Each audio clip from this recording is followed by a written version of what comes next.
ಆಗೋದಕ್ಕೆಲ್ಲೋ ಒಂದ್ ಕಡೆ ಅದು ಕೂಡ ರೀಸನ್ ಆಯ್ತು, ಒನ್ ಆಫ್ ದಿ ರೀಸನ್ ಆಯ್ತು. ಆಕ್ಚುಲಿ ನಾನು ಬಿಡೋದಕ್ಕೂ ಕೂಡ ಅದೊಂದು ಮೇನ್ ಕಾರಣ ಆಗಿತ್ತು. ಯಾಕಂದ್ರೆ ನನ್ನ ವೇದಿಕೆ ಮೇಲೆ ಪ್ರತಿದಿನ ತುಂಬಾ ಕಾಡ್ತಾ ಇತ್ತು ನನಗೆ. ನೀವೆಲ್ಲ ನನ್ನ ನೋಡಿದಿರಿ, ಒಂದು 2 ವಾರ ಆಗ್ತಿದ್ದಂಗೆ ನಾನು ವಾಪಸ್ ವೇದಿಕೆ ಮೇಲೆ ಬಂದಿದ್ದೀನಿ. ಅದು ಸುಳ್ಳಲ್ಲ. ಬಟ್ ನನಗೆ ಆಗ್ತಾ ಇದ್ದಿದ್ದು ಸೈಕಲಾಜಿಕಲ್ ಇಶ್ಯೂಸ್. ಬಿಕಾಸ್ ಆ ಸ್ಟೇಜ್ ಮೇಲೆ ಕುತ್ಕೊಂಡಾಗ ತುಂಬಾ ಹೊಡೆಯುತ್ತೆ ನಮಗೆ.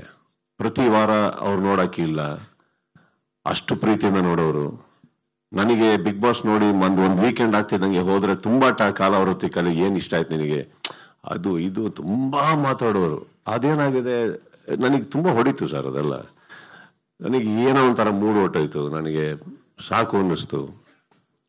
ಫಸ್ಟ್ ಆಫ್ ಆಲ್ ನೀವು ಅಬ್ಸರ್ವ್ ಮಾಡಿರ್ತೀರ, ಬಿಗ್ ಬಾಸ್ ಸ್ಟಾರ್ಟ್ ಆಗಿ ಸ್ವಲ್ಪ ಟೈಮ್ ಆಗಿ ನಮ್ಮ ತಾಯಿದಾಗ್ತಿದ್ದಂಗೆ ನಾನು ಆಕ್ಚುಲಿ ನನ್ನ ಡ್ರೆಸ್ಸಿಂಗ್ ಸೆನ್ಸೇ ಚೇಂಜ್ ಮಾಡ್ಕೊಂಡ್ಬಿಟ್ಟಿದ್ದೆ. ನನಗೆ ಬೇಡವೇ ಬೇಡ ಅಂತ. ಬಟ್ ಅದಾದ್ಮೇಲೆ ಇವರೆಲ್ಲ ಬಂದು ಮತ್ತೊಂದಿಷ್ಟು ಜನ ಸಿಕ್ಕಿದಾಗ ಸರ್ ಆ ಥರ ಡ್ರೆಸ್ ಮಾಡ್ಕೊಂಡು ಬನ್ನಿ, ಹಾಗೆ again for audience's sake I started dressing up. There are lot of things. So ನಾನು ಬಿಡೋದಕ್ಕೂ ಒಂದು ಮೇನ್ ಕಾರಣ ಅದೇ ಆಗಿ ಹೋಗಿತ್ತು. ಅಯ್ಯೋ ಅವರ ಇಲ್ಲ ಇನ್ನೇನು ಯಾವನ್ ಮಾಡ್ತಾರೆ ಹೋಗಪ್ಪ ಅಂತ. But then when they are talking, ನಮ್ಮ ಮನೇಲಿ ಬಂದು ನಮ್ಮ ಅಕ್ಕಂದರು ಮನೆಯವರು ಪ್ರಿಯ ಪ್ರತಿಯೊಬ್ಬರು ಮಾತಾಡ್ಬೇಕಾದ್ರೆ they was like okay this is one show she loved, do it.